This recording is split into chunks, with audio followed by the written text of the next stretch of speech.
Station 85 शब्द प्रति minute 5 second बाद शुरू। आज हमें अदालत के मुद्दे पर भी बात करने की ज़रूरत है कि किस तरह यह संवैधानिक संस्था संसाधनों की कमी से जूझ रही है।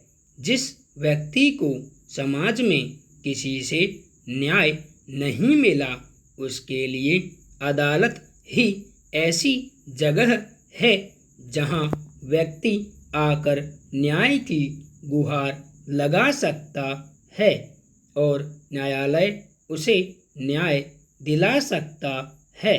पर आज यह संवैधानिक संस्था खुद काम के बोझ तले दबी हुई है। आंकड़ों के मुताबिक भारत की निचली अदालतों में 3 करोड़ मुकदमे लंबित हैं। राज्यों के उच्च न्यायालय में लगभग 44 लाख और उच्चतम न्यायालय में भी 58,700 मामले लंबित हैं। जिन राज्यों में सामाजिक न्याय की सबसे ज़्यादा ज़रूरत है, यानी उत्तर प्रदेश, मध्य प्रदेश और बिहार, वहाँ सबसे ज़्यादा 64,42,000 मुकदमे लंबित हैं। विधि आयोग के अनुसार भारत में 10 लाख की आबादी पर महज 18 न्यायाधीश है, जबकि ज़रूरत 50 न्यायाधीशों की है। न्यायाधीशों की इतनी बड़ी कमी का खमियाजा समाज के सबसे कमज़ोर तबके को ही उठाना पड़ता है। फिलहाल भारत में विचाराधीन कैदियों की संख्या 67% है, जो सालों से जेल में है। कई कैदियों के मामले तो ऐसे हैं कि उनके लिए जुर्म की उतनी सज़ा भी नहीं है जितना बिना किसी सुनवाई के आरोपी जेल में रह चुका है।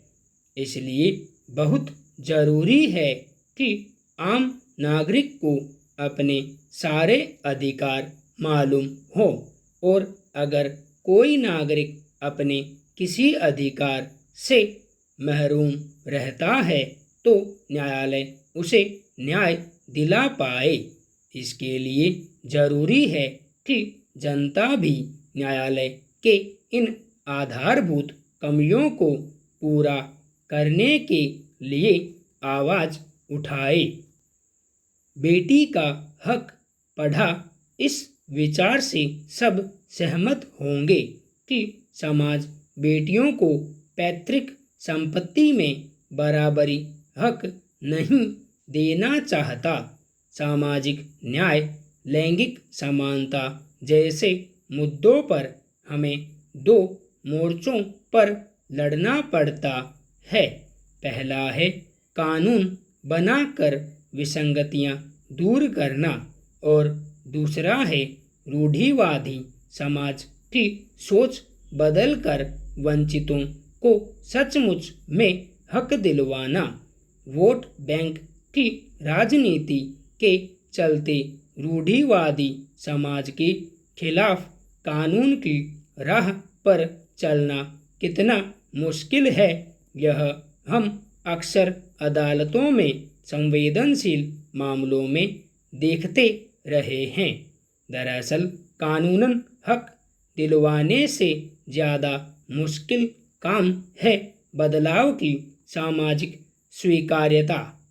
जिस समाज में बेटे की चाह में बेटियां पैदा की जाती हो, प्रतिकूल लिंग अनुपात हो, प्रसव पूर्व लिंग परीक्षण और भ्रूण हत्याएं होती हों, बेटियां जन्म से ही पराया धन मानकर लैंगिक भेदभाव झेलती हों, वहां बेटियों को पैतृक संपत्ति में बराबरी का हक दिलवाने के लिए रूढ़िवादियों से एक लंबी लड़ाई लड़नी पड़ेगी।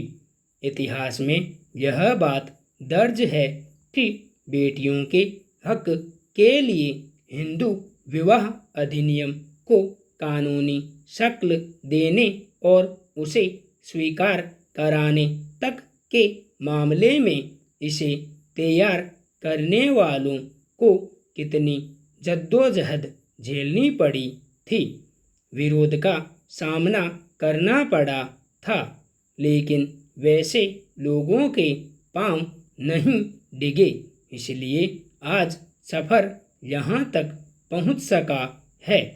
भविष्य की लड़ाई भी ईमानदार प्रयासों पर ही निर्भर है। कोरोना महामारी से उपजी चिंताओं से आज हर शख्स परेशान है। लोगों में नौकरी चले जाने का भय, आर्थिक बोझ, भविष्य को लेकर अनिश्चितता, भोजन और अन्य जरूरी सामानों के खत्म हो जाने का डर इन चिंताओं को और बढ़ा देता है। भारत दुनिया के सबसे ज़्यादा अवसादग्रस्त देश है। पूर्णबंदी के चलते आई आर्थिक तंगी युवाओं के बीच अवसाद की समस्या और गहरा कर रही है। विश्व स्वास्थ्य संगठन की रिपोर्ट यह बताती है कि इतनी बड़ी आबादी के बीमार होने के बावजूद लगभग 1 लाख लोगों पर मात्र एक मनोचिकित्सक है। संपूर्ण विराम।